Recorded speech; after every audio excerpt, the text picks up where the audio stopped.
Hey,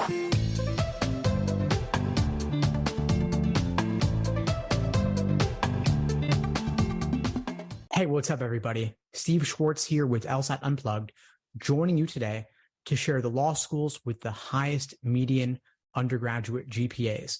Before I get into it, a little bit about LSAT Unplugged. We offer live online classes via Zoom, on-demand video courses, small group coaching, and one-on-one coaching. Check out the links below this video to find out more and to book a call with me and my team. We'd love to help you out. So today I wanted to share with you the law schools that have the highest median undergraduate GPAs. These are the law schools admitting students with the strongest undergraduate GPAs. Without further ado, here they are. The law school with the highest median undergraduate GPA is Alabama with a 3.95. Virginia has a 3.94. Wash U also 3.94. Yale also 3.94. Then we have Texas A&M with 3.93, BYU with 3.92, Harvard and Stanford also with 3.92, Chicago with 3.91, UCLA, Florida, and Penn, and also Vanderbilt with 3.9, Northwestern with 3.89, and NYU as a bonus, number 15 with 3.88. So as you can see, these law schools all have very strong median undergraduate GPAs, ranging from 3.88 on the low end, with NYU at number 15, and all the way up to Alabama at 3.95. So if your GPA for undergrad is somewhere within this range, it's very strong. Congratulations. You may not need as high an LSAT score to get into a top law school. However, if your GPA is below this range, then of course you will want a much stronger LSAT score to make up for it. And it's honestly not as if having a GPA of 3.9 or 3.93 or even 3.95 will be sufficient to get you admission to a top 14 law school. And the reason is that nearly every single law school weighs LSAT far more heavily than they weigh undergraduate GPA. This data is actually public for nearly every single ABA-approved law school. You can see it on LSAC's website. Most law schools do make publicly available their admissions index, which shows you exactly how they weigh LSAT relative to undergraduate GPA.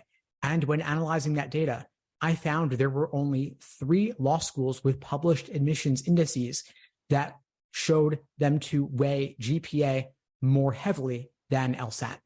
They were the University of Massachusetts School of Law at Dartmouth, University of Puerto Rico School of Law, and UC Berkeley. These were the only 3 law schools with published admissions indices showing them to weigh GPA more heavily than LSAT. All of the other law schools with published admissions indices weighed LSAT more heavily than GPA.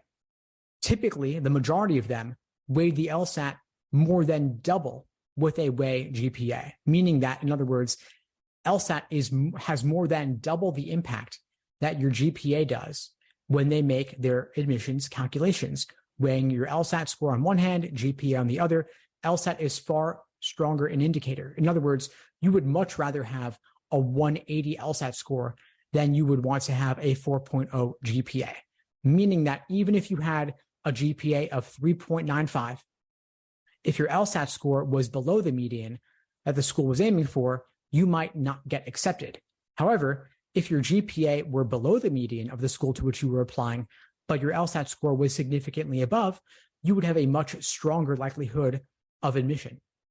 So again, most law schools publishing their admissions indices weigh the LSAT 2 to 5 times as heavily as undergraduate GPA. Only 3 schools weighed the GPA more heavily than the LSAT.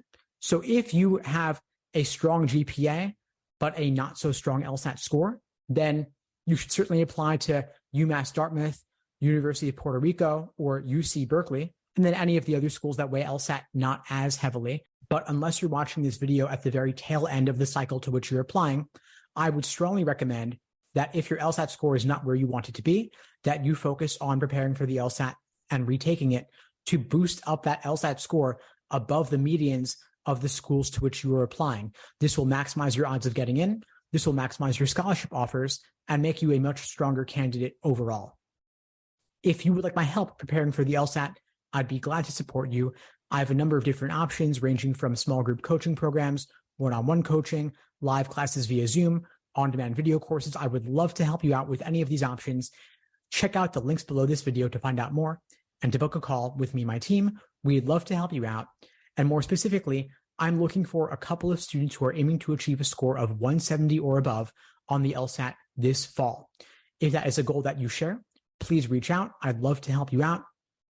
I do have a couple of criteria that I'm looking for, though.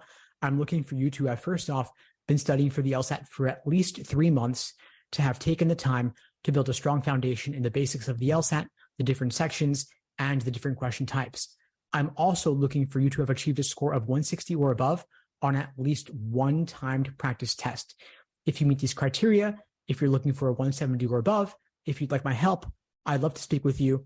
Again, click the links below to find out more and to book a call with me and my team. We'd love to help you out. And if you found this video helpful, please do me a favor, like the video, leave a comment, and subscribe to the channel. It really does help with that YouTube algorithm, and I really do appreciate it. In the meantime, I'll wish you all the best and take care. Thanks for tuning into the show.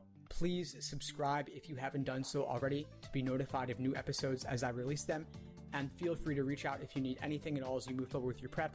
I'm happy to help however I can. In the meantime, I'll wish you all the best and take care.